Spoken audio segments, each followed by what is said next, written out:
Bienvenido. Este es tu programa Factor Capital Humano. Soy José María Velar y el día de hoy va a estar con nosotros Enrique Díaz Infante. Él es el director del sector financiero y seguridad social del Centro de Estudios Espinosa Iglesias. Quédate con nosotros. Tendremos una charla muy interesante.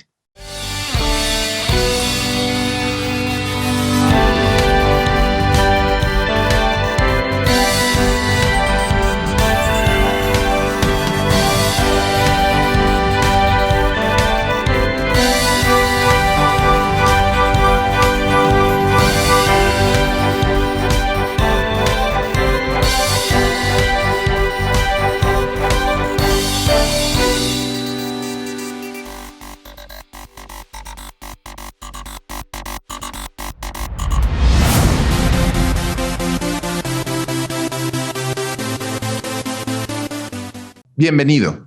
Este es su programa Factor Capital Humano. Soy José María Velar y el día de hoy nos visita de nuevo Enrique Díaz Infante.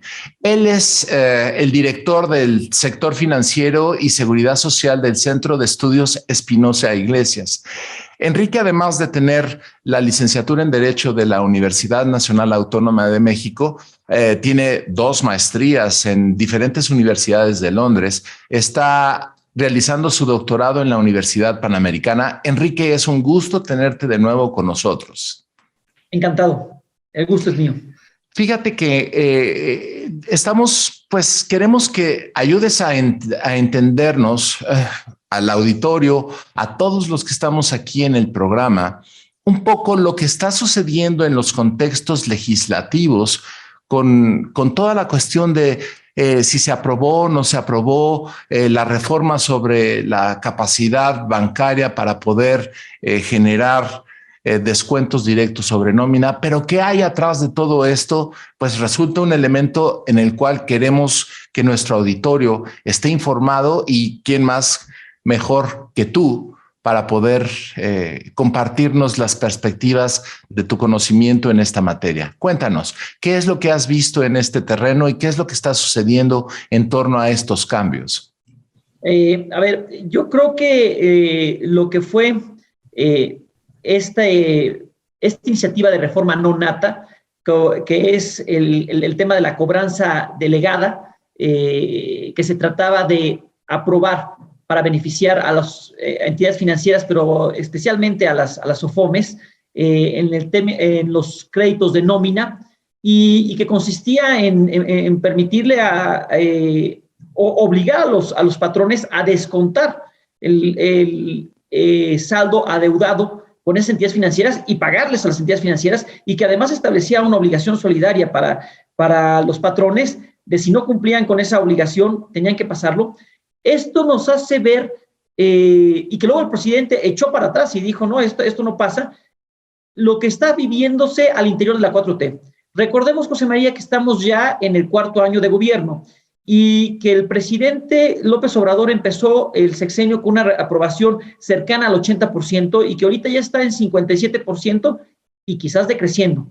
Entonces, siendo 4º año y con una popularidad decreciente, López Obrador quizás está perdiendo el control en la fracción parlamentaria de Morena, y ahorita ya los diputados pues están viendo que tienen que reponerse con lo que gastaron en sus respectivas campañas y que tienen que hacer un guardadito, que tienen que hacer un cochinito, y están sacando estas iniciativas que francamente solo son en beneficio de grupos de interés.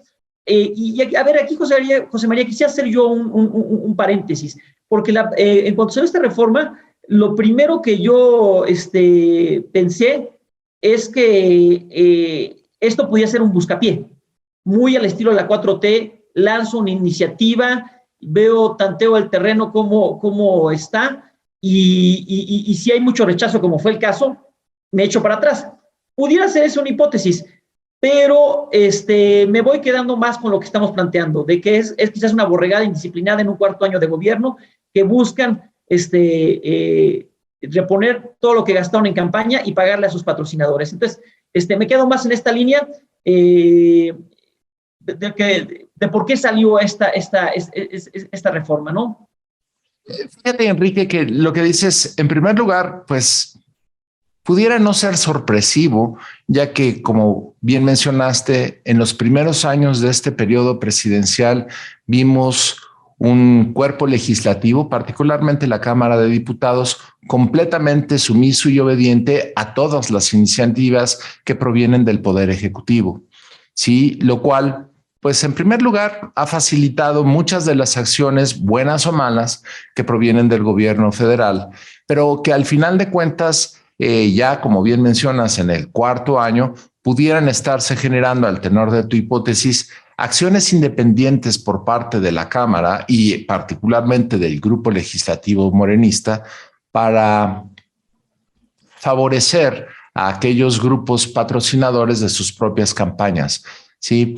¿En qué más podemos ver reflejado estas acciones? Porque al final de cuentas, pues tal vez entender un principio y una hipótesis de esta naturaleza puede ser más una cuestión de observación y reflexión, pero ¿qué puede implicar esto para el pueblo de México? Porque en realidad, pues entendiendo la función esencial, particularmente de la Cámara de Diputados, que son los representantes del pueblo, son aquellos individuos que provienen de diferentes grupos asociados directamente al grupo, a la sección, al grupo regional, al que representan en su curul en la Cámara, es decir, un grupo poblacional específico que los propone, que los acepta, que los elige a través de una votación.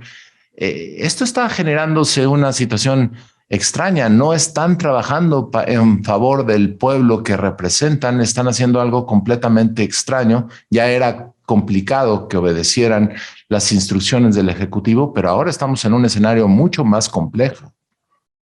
Sí, sin duda yo estamos viviendo indisciplina y estamos entrando mucho a la dinámica del proceso legislativo que se vive en otras democracias. No es tan ajeno lo que nos está pasando a lo que ocurre en Estados Unidos o en otros lares.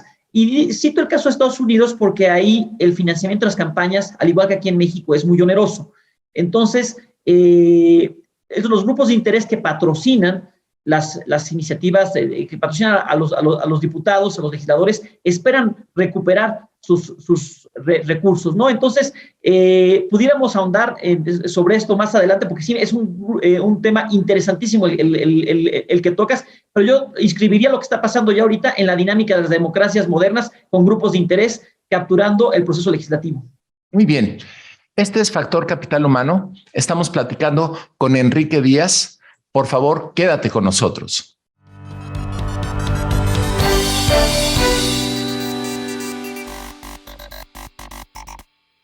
Hola, ¿cómo están? Buenas noches. Hola amigos, bienvenidos a Desarrollo Humano. Soy Gaby Soule. Amigos, qué gusto que nos acompañen, como siempre. Bueno, ya estamos aquí en bienvenido a Economía de Frente. En esta Amigos, ocasión bienvenidos a una emisión más de su programa En Derecho. Bienvenido. Este es tu programa Factor Capital Humano. ¿Qué tal? Bienvenido a esta primera emisión.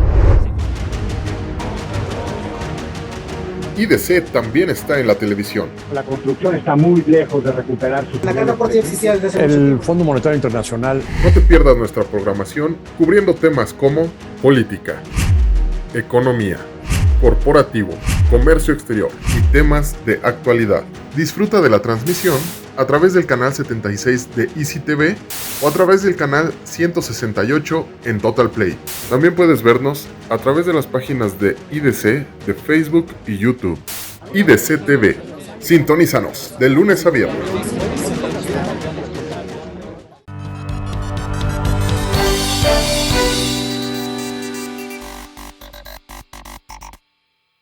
Bienvenido de regreso. Este es tu programa Factor Capital Humano. Soy José María Avelar y estamos teniendo una charla bastante interesante con Enrique Díaz, precisamente sobre todo lo que está sucediendo en nuestros cuerpos legislativos, particularmente en la Cámara de Diputados, al tenor de el final del periodo, cuarto año, compromisos políticos y económicos con diferentes grupos de poder. Platícanos, Enrique. Hace un momento hacías una comparación interesante sobre las dinámicas que en otros países, particularmente los Estados Unidos, se viven en los cuerpos legislativos al tenor de los el cierre de los ciclos de gobierno, en donde tienen que pagar ellos con determinada legislación, determinados compromisos de campaña con sus patrocinadores. Platícanos un poco más de cómo se vive esta dinámica en estos otros lados y cuál es el paralelismo que pudiéramos esperar en nuestros cuerpos legislativos aquí en México, acercándose los finales del periodo gubernamental de elección actual. Sí, José María, fíjate que es una cuestión bastante relevante el funcionamiento o disfuncionalidad de las democracias que son financiadas los gastos de campaña con recursos privados, más que recursos públicos. Bueno, aquí hay financiamiento público en México, pero sabemos que entra muchísimo dinero debajo de la mesa por parte de los privados. Entonces, lo que esperan ellos es que cuando llegue el legislador, el político que ellos patrocinaron, pues les reditúe. Y en ese sentido, aquí en lo que es esta reforma para legalizar la cobranza delegada, es un típico ejemplo de grupos de interés operando para sus propios intereses y no para el interés público, como debería ser el caso. Se ve la mano de las SOFOMES, y recordemos que muchas de esas SOFOMES los propietarios son políticos o son sindicatos. En este caso de esta reforma no nata, de la cobranza delegada, pues se identificó claramente la mano del Sindicato Nacional de Trabajadores de la Educación, pero hay otros sindicatos, y buscaban delegar esta cobranza de los créditos de nómina a los patrones y cobrarse a lo chino, cobrarse como en las tiendas de raya. Entonces, evidentemente, gastaron mucho dinero en las campañas de esos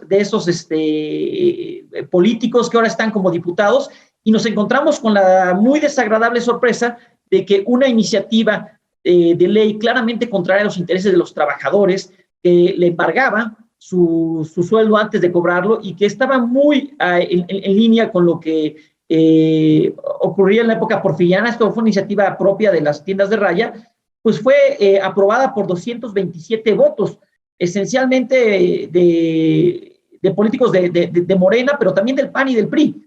Entonces, y también PT. Entonces uno diría Morena, PT, de veras, PRI, que tiene causas sociales, sacando estas reformas que son contrarias al interés de los trabajadores, expropiarles o embargarles su sueldo, que es sagrado, una reforma contraria al artículo 123 constitucional y varias normas de la ley del trabajo, como es el artículo 110 y otras, que el artículo 100, que determina que el salario se pagará directamente al trabajador. No, aquí ya no se le pagaría primero al acreedor. El 104, que dice que la cesión de los salarios en favor de patrón o de terceras personas es ilegal. No, pues ya se estaba estableciendo, sobre todo el 110 de la ley del trabajo, que dice que los descuentos en los salarios de los trabajadores están prohibidos. No, pues aquí ya se estaba estableciendo este tipo de reformas. Y el 112 de la ley del trabajo, que establece que no podrán ser embargados los sueldos, y se estaban aprobando. Entonces, reformas ilegales que claramente después tendrían que ser impugnadas vía el amparo o quizás una acción de inconstitucionalidad, porque también tocaba el 123 de la Constitución estas reformas, y que son contrarias al interés público. ¿Por qué las aprueban los políticos? Porque estamos en esa dinámica ya de las democracias. Es una hipótesis, pero yo creo que muy plausible, de repagar todo lo que fue el patrocinio de los gastos de campaña. Así esto ocurre en Estados Unidos, así está ocurriendo ya aquí. Claro, en Estados Unidos tiene una ciclicidad diferente por los periodos legislativos y presidenciales, son mucho más cortos que acá. Ya tienen 4 años, nosotros tenemos 6. Y obviamente se ve mucho más rápidas estas dinámicas de retribuir al patrocinador los apoyos con legislaciones que le favorezcan. Pero aquí aparecen un par de escenarios que quisiéramos tocar y conocer tu perspectiva, Enrique. Precisamente, si bien es cierto que hay algunos patrocinios que provienen de la misma estructura gubernamental o simplemente el dinero que se le otorga a cada partido, por cuestiones del proceso democrático mexicano y que a su vez utiliza para patrocinar a cada una de las candidaturas de los diputados, senadores, presidencia de la República y diferentes puestos de elección popular. También tenemos la participación empresarial, pero hoy día también aparece un personaje mucho más siniestro que todos los anteriores, ¿sí? En los cuales se percibe la participación del crimen organizado, que se ha vuelto un elector, un proceso de selección a través del asesinato, a través de la amenaza de muerte a los candidatos que finalmente llegan a participar, y aquellos que no les acomodan a sus propios intereses, pues son amenazados de muerte o literalmente asesinados. Tenemos aquí una figura que es muy preocupante. Como lo describes, cada vez se ve más lejos el compromiso del legislador con el pueblo que representa y más articulado y vinculado con intereses de naturalezas completamente diferentes, algunas como las que menciono, peligrosas y siniestras, ¿sí? Otras, pues, cuestionables en su esencia, ¿sí? Y pues la verdad es que es un escenario que nos preocupa. ¿Qué es lo que tú puedes platicarnos a este respecto? ¿Cuál es tu perspectiva? A ver, qué interesante lo comentas, José María. Los patrocinadores de las campañas, grupos de interés, tache, palomita, ¿no? Lo normal en otras democracias, en Estados Unidos, podemos ver que sí sindicatos metidos y entonces el interés privado jugando contra el interés público. Pero hay otros patrocinadores muy peligrosos, como es el crimen organizado, como es el narco, ¿no? Y aquí además en el tema en particular de esta cobranza delegada y que estuvieron las OFOMES metidas, pues las OFOMES han sido señaladas también como lugares de lavado de dinero en muchos casos, que pudiera ser. Entonces, sí preocupa quiénes son los patrocinadores de las campañas políticas y estas reformas que van saliendo, ¿a quién van a pagarle? ¿Van a pagarle a grupos de interés o van a pagarle al crimen organizado? No sé, no tendría yo la respuesta, pero qué miedo. Sí, regresamos en un momento más con este tipo de temas y cuáles son las expectativas que vemos en un futuro. Quédate con nosotros, este es Factor Capital Humano.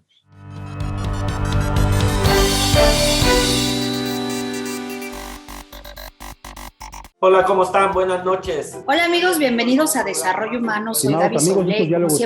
Amigos, qué gusto que nos acompañe, como siempre. Bueno, ya estamos Pues aquí en bienvenido a Dinero. Economía de Frente. En esta Amigos, ocasión bienvenidos a una tendremos el emisión más de privilegio su tener- programa En Derecho. Bienvenido. donde ponemos a tu alcance Este es tu programa Factor Capital Humano. ¿Qué tal? Bienvenido a esta primera emisión.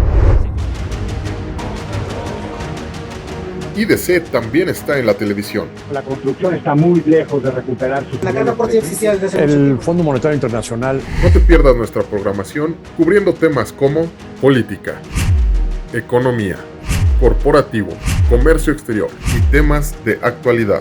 Disfruta de la transmisión a través del canal 76 de Easy TV o a través del canal 168 en Total Play. También puedes vernos a través de las páginas de IDC de Facebook y YouTube. IDC TV. Sintonízanos de lunes a viernes.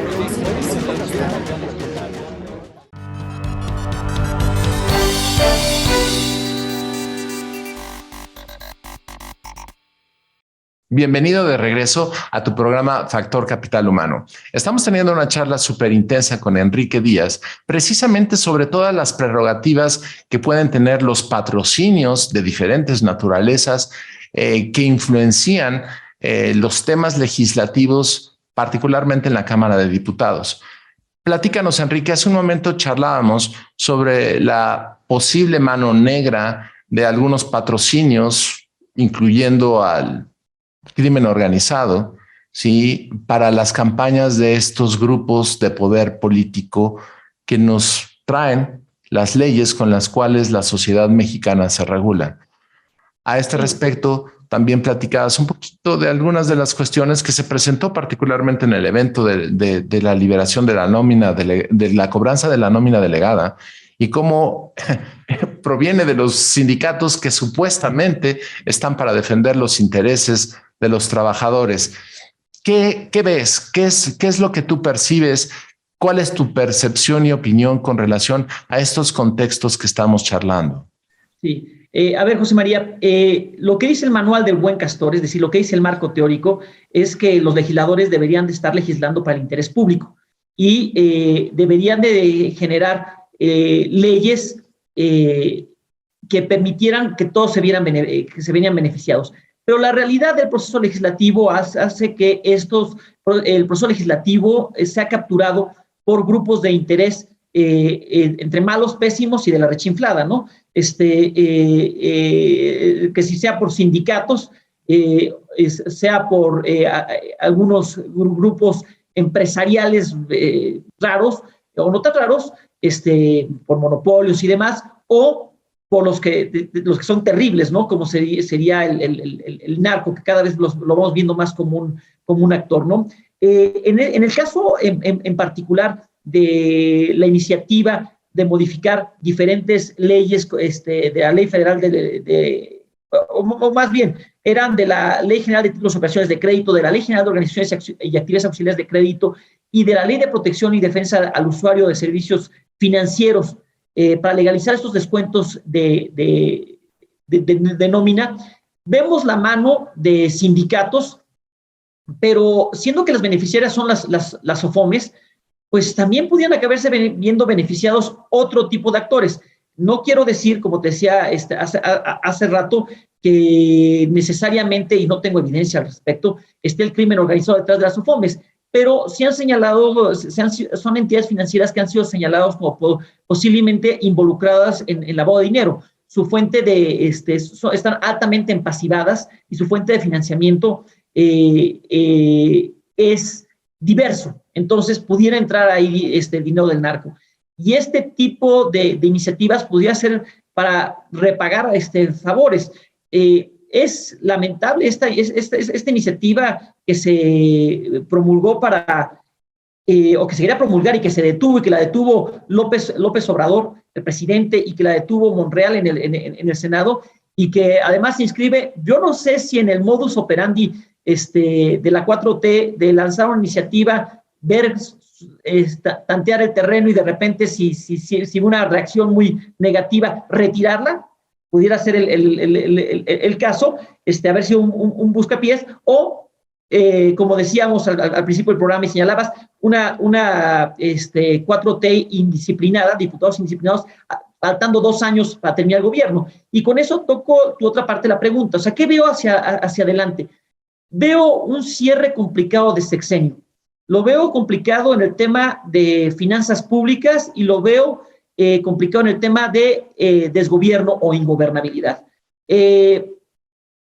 Toco primero lo de ingobernabilidad, que pudiera ser esta indisciplina de los diputados que buscan hacer su año de Hidalgo, hacer un cochinito porque pues no se ve que vaya muy bien la 4T, o sea, el crecimiento ha sido nulo en estos años, el endeudamiento está incremental, el desempleo ha sido brutal, se ha recuperado el empleo, pero ha sido con empleos más precarios, de menor calidad y menor sueldo. Entonces, la gente se lo va a cobrar esto en las urnas y probablemente ya no veamos a un Morena, o aunque veamos a Morena de regreso en el poder, pues como en la dinámica del PRI de antes. No significa que necesariamente Miguel Alemán fuera a cubrir los intereses de Ávila Camacho, ni Ávila Camacho los de Cárdenas, quizás más Ávila Camacho que los de Cárdenas, pero se veía en cada, o Cedillo los de Salinas de Gortari, no necesariamente. Entonces, si Morena repite, quién sabe si quien llegue vaya a cubrir los intereses del de atrás.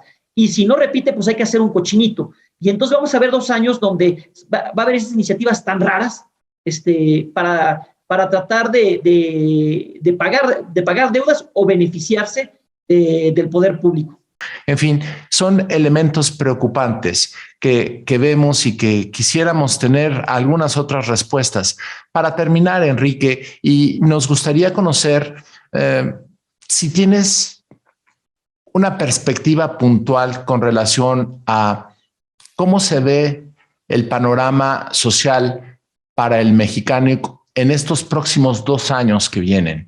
¿Cuáles son las perspectivas económicas que pudieras apuntar o prever para nosotros? Y bueno, esperando que sean con los mejores deseos y con la mejor suerte para todos nosotros, ¿no? Sí, ¿cómo no, José María? Mira, yo creo que vienen años de cosecha, de una siembra que no ha sido muy buena.